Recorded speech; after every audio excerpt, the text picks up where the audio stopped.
আমিনগাঁও হাজোখৈ নিৰ্মাণ হ'বলগীয়া ৰাষ্ট্ৰীয় ঘাইপথক লৈ সৰব দুই সংগঠনৰ মুখ্য অভিযন্তাৰ বিৰুদ্ধে গুৰুতৰ অভিযোগ। কামৰূপৰ আমিনগাঁও শিঙিমাৰীৰ পৰা হাজোখৈ বৰপেটালৈ নিৰ্মাণ হ'বলগীয়া 4 লেনযুক্ত ৰাষ্ট্ৰীয় ঘাইপথক লৈ এতিয়া সৰব হৈ পৰিছে উত্তৰ কামৰূপ জিলা হিন্দু জাগৰণ মঞ্চ লগতে সনাতনী জাগ্ৰত প্ৰহৰী নামৰ সংগঠন দুটা। সংগঠন দুটাই আজি হাজোত এক সংবাদমেল সম্বোধন কৰি প্ৰস্তাৱিত পথছোৱাৰ বাবে কেন্দ্ৰীয় চৰকাৰ আৰু অসম চৰকাৰক ধন্যবাদ জ্ঞাপন কৰে যদিও সৰব হৈ পৰিল লোক নিৰ্মাণ বিভাগৰ মুখ্য অভিযন্তা দেৱজিৎ দাসৰ বিৰুদ্ধে। সংগঠন দুটাৰ অভিযোগ, প্ৰস্তাৱিত ৰাষ্ট্ৰীয় ঘাইপথছোৱা মূল হাজোক স্পৰ্শ নকৰি নিজৰ ব্যক্তিগত স্বাৰ্থৰ বাবে অভয়পুৰৰ পৰা বাইপাছ কৰি 4 নং বাগটা গাঁৱৰ মাজেৰে নি কলিতাকুছি চকত সংযোজিত কৰাৰ চলাইছে প্ৰস্তুতি। অভয়পুৰৰ পৰা বাইপাছ হ'বলগীয়া পথছোৱাত মুখ্য অভিযন্তা দেৱজিৎ দাসৰ পত্নী আৰু পৰিয়ালৰ নামত কেইবাবিঘা ভূমি থকাৰো গুৰুতৰ অভিযোগ হিন্দু জাগৰণ মঞ্চৰ। পত্নী আৰু পৰিয়ালৰ নামত থকা ভূমিখিনিত মুখ্য অভিযন্তা দেৱজিৎ দাসে লাভ কৰিব বৃহৎ পৰিমাণৰ ধন, যাৰ বাবে প্ৰস্তাৱিত পথছোৱা অভয়পুৰ হৈ কলিতাকুছিলৈ বাইপাছ কৰাৰ বাবে উঠি পৰি লাগিছে মুখ্য অভিযন্তাগৰাকীয়ে।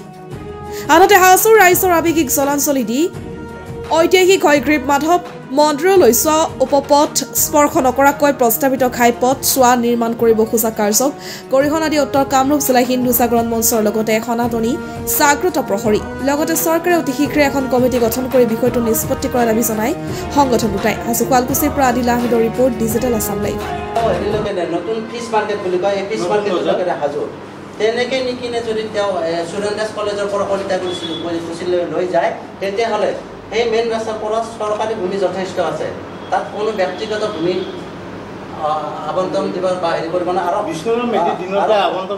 আৰু আছে। গতিকে চৰকাৰী হ'ব, লগতে ইয়াৰ পৰা আমাৰ ৰাইজৰ উপকূল হ'ব আৰু যিটো ফিজ বজাৰৰ পৰা মাধৱ মন্দিৰলৈ সেইটো 4 লেনযুক্ত ৰাস্তা হ'ব, গতিকে ৰাইজৰো এইটো সকাহ হ'ব।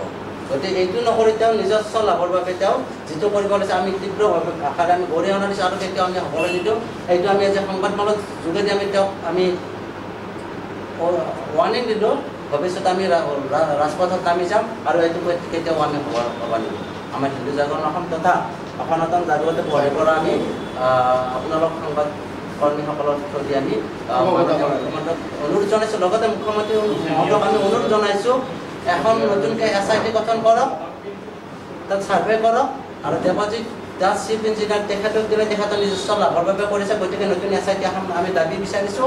কেন্দ্ৰীয় চৰকাৰে আমিনগাঁৱৰ পৰা হাজো হৈ যিটো 427 নম্বৰ ৰাষ্ট্ৰীয় ঘাইপথ সম্প্ৰসাৰণৰ বাবে অনুমোদন দিছিলে, সেই ৰাষ্ট্ৰীয় ঘাইপথটো অভয়পুৰৰ পৰা 4 নং বাগটা গাঁৱৰ মাজেৰে নি কলিতাকুছিত সংযুক্ত কৰাৰ কথা তেওঁলোকে চলিছে। এইটো কৰিলে আমাৰ যিটো হাজোৰ ঐতিহাসিক মাধৱ মন্দিৰ, তাৰপিছত এইটো দুমুঠা সত্ৰ, এইবিলাক ম্লান পৰি যাব। যিটো জনসমুদ্ৰ আছে সম্পূৰ্ণ এইটো ধ্বংসৰ গৰাহত হৈ যাব, মানুহৰ জনসমাগম কমি যাব। আমি দাবী কৰিছোঁ সেই অভয়পুৰৰ পৰা আঁতৰত যিটো আমাৰ মাছ বজাৰ আছে, তাৰ পৰা যদি ৰাইট চাইডে সেইবিলাক যথেষ্ট চৰকাৰী ভূমি আছে, সেইফালে নিলে চৰকাৰৰ কোনো ক্ষতি নহয় তথা আৰু কোনো ব্যক্তিগত ভূমি বেছিকৈ নাযায় আৰু চৰকাৰৰ যিটো কেন্দ্ৰীয় চৰকাৰৰ পইচাও ৰাহি হ'ব আৰু আমাৰ হাজোবাসী ৰাইজৰো এইটো ভৱিষ্যতে সুফল হ'ব। আমাৰ মন্দিৰৰ ঐতিহ্য হৈ থাকিব।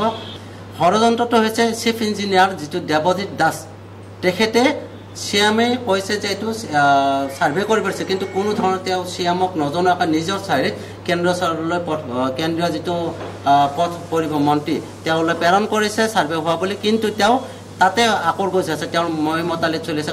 কিয়নো তেওঁৰ যিফালে ৰাস্তাটো নিয়াৰ কথা বাগটা গাঁৱত তেওঁৰ প্ৰায় 40 বিঘা মাটি আমি উলিয়াইছোঁ, কাগজ নথি পত্ৰ উলিয়াইছোঁ। তেওঁৰ ঘৈণীয়েকৰ নামত পৰিবী দাস গগৈ আৰু তেওঁৰ খুৰখালীৰ নামত আছে যথেষ্ট সংখ্যক ভূমি আছে। তেওঁৰ নিজস্ব স্বাৰ্থৰ বাবে আমাৰ হিন্দু সমাজ তথা আমাৰ হাজো মাধৱ মন্দিৰত তেওঁ জলাঞ্জলি দি তেওঁৰ একমত আছে এই কামটো। অনাগত দিনত আমি পথ অৱৰোধ কৰিম আৰু কোনোপথে সেই কামটো আমি হ'বলৈ নিদিওঁ। আমাৰ ৰাইজৰ স্বাৰ্থ জড়িত আছে, আমাৰ ঐতিহ্য মন্দিৰটো হাজোৰ গৌৰৱৰ কথা আছে, গতিকে আমি কোনোপথে হ'বলৈ নিদিওঁ। এয়া 427 নম্বৰ যিখন হাইৱে আছে, এই হাইৱেটো একচুৱেলি মানে আপ টু মাধৱগ্ৰীব মন্দিৰলৈকে 100 ফুট বহলৰ ৰাস্তা আছে, য'ত চৰকাৰৰ ইমানখিনি মানে এক্সপাণ্ড কৰিব গ'লে ইমান মানে খৰচা কৰিব নালাগে। যিখিনি অভয়াপুৰী ইয়াৰ পৰা 4 কিলোমিটাৰ আঁতৰত যিখিনি কৰিব গ'লে বহুখিনি মাটি লেণ্ডো ল'ব লাগিব, লগতে বহুতখিনি এক্সপেন্সো হ'ব। মোৰঅভাৰ ইয়াতে দেৱজিৎ দাস দেৱজিৎ দাসে তেখেতৰ 40 বিঘা মাটিৰ বাবে নিজৰ ছেটিছফেকশ্যনৰ বাবে নিজৰ ফাইনেন্সিয়েল বেনিফিটৰ বাবে তেখেতে মাননীয় চিফ মিনিষ্টাৰৰ মানে কথাও অমান্য কৰিলে। এইটোৰ কাৰণটো হৈছে ফাইনেন্সিয়েল বেকগ্ৰাউণ্ড। লগতে ইয়াতে মানে হাজতে কিছু বিত্তশালী দালালৰ লগত লগ লাগি এই দেৱজিৎ দাসে এইবোৰ কাম কৰি আছে only for the financial benefit for personal. কিন্তু ইয়াৰ লগতে দেৱজিৎ দাসে গোটেই হাজো ৰাইজক মানে নেগলেক্ট কৰিছে। হয়গ্ৰীৱ মাধৱৰ নিচিনা এখন মন্দিৰত নেগলেক্ট কৰিছে, যিটো হাজোবাসী ৰাইজে কেতিয়াও মানি নলয়। এতিয়া আমি আপোনাৰ লগত যোগেদি মুখ্যমন্ত্ৰী লগতে দেৱজিৎ দাসকো থ্ৰেটেনিং দিছোঁ যে আপুনি আপোনাৰ এইটো ডিচিশ্যন চেঞ্জ কৰক, নহ'লে আমি বিহিত ব্যৱস্থা ল'ম। বিহিত ব্যৱস্থা মানে আমি আন্দোলনতো বহিব পাৰোঁ, আমি তেখেতৰ যদি দিল্লীলৈকে হাত থাকে আমাৰো কাৰোবাৰ থাকিব পাৰে। তো আৰু যদি তেখেতে দোষী সাব্যস্ত হয় তেখেতৰ ইমিডিয়েট নিলম্বন আমি দাবী কৰিলোঁ।